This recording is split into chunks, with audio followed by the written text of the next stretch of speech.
of caregivers will consider that self-care is something that they should just receive. It's almost as though they need permission to take on self-care. What are your thoughts around how a caregiver can interpret that they have permission to take self-care, whatever it can look like for them in their individual cases? I think you've hit on a really interesting point, because self-care is so personal for everybody, and it's different for people at different income brackets too. One of the things I find really frustrating in popular media is the idea that self-care is going to the spa. Well, not everybody either has a day or can afford to go to a spa. So we need to dumb this down a little bit too, right? Like, enough of that. We know most caregivers are women, and that women are notoriously the worst at self-care. They put themselves last all the time. It is about trying to carve out small chunks of time for yourself. I think I'm not personally very great at this myself. I know, trying to balance all the different parts of my life. But what seems to work, at least from the evidence, is if people can carve out small chunks of time for themselves, and by small, I mean maybe 10 minutes. Maybe self-care is in the bathroom watching Netflix on your phone for 10 minutes. Maybe it's on your Instagram account or checking Facebook to see what your friends' grandkids are doing. It's something just small for yourself, a breather that you can be like, okay, I can go back into the world. What we find with people with cognitive impairment, and I'm sure you know this, is that, if you are there, you could have somebody who's up all night, who's up on and off all night too, right? So it's very hard to figure out what you need as well. It might be, maybe today you need a nap. Maybe tomorrow you could get a show in, but it's, telling somebody they can watch a movie, well, having 2.5 hours or 2 hours to watch a movie might be unheard of.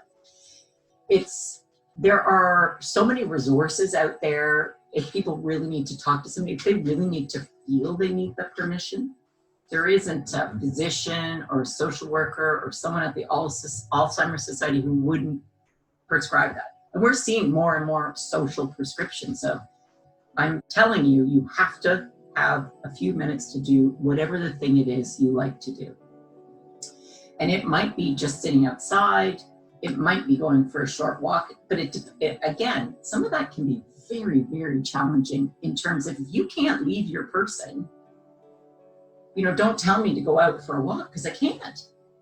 And as people become more and more deconditioned, we're into a vicious circle. Like, if you've got somebody who hasn't been going out and now they've become very deconditioned, they can't even go with you on that walk anymore, because it could be really dangerous.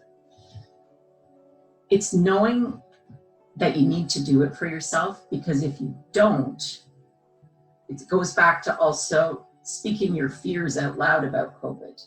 If you can't continue in the caring, your care recipient could end up in hospital, you could end up in hospital. And that's alone now. You would be alone in that experience, and you can't go with them.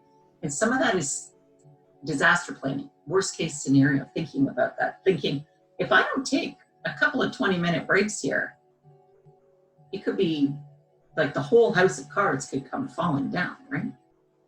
But again, it goes back to what we were saying about also thinking a little bit about expanding your bubble. I know with my own family doctor, I was having a conversation with her about something else, and she was recommending, like, you have to weigh up your mental health with your physical health. And sometimes that might mean bringing in somebody else just to give you a breather. So even if you have that person on standby, if it's a neighbor that could come and sit with somebody for 20 minutes, half an hour, do a puzzle, do a game, if that's available, like that, sometimes depending how people are, that might not be possible, but even just to sit and visit with them or be there, it's a way that creates a little bit of space. there's no reason why all the grocery shopping can't be done by the sibling who lives in Ottawa, where it's all being sent. That's some self-care, being able to parcel out some of the jobs that need to be done. Having other people take some responsibility for that. Maybe phoning in that sister and saying, hey, can you talk to mom for 20 minutes? Because I just need to go lay down, close my eyes. And it's very restorative, even just to close your eyes and lay still. They say for 10 minutes can be so effective for just calming yourself and doing a bit of deep breathing. If you enjoyed this video, please like and subscribe to our channel. And don't forget to take our quick survey to give us your feedback. Find the link in the video description below.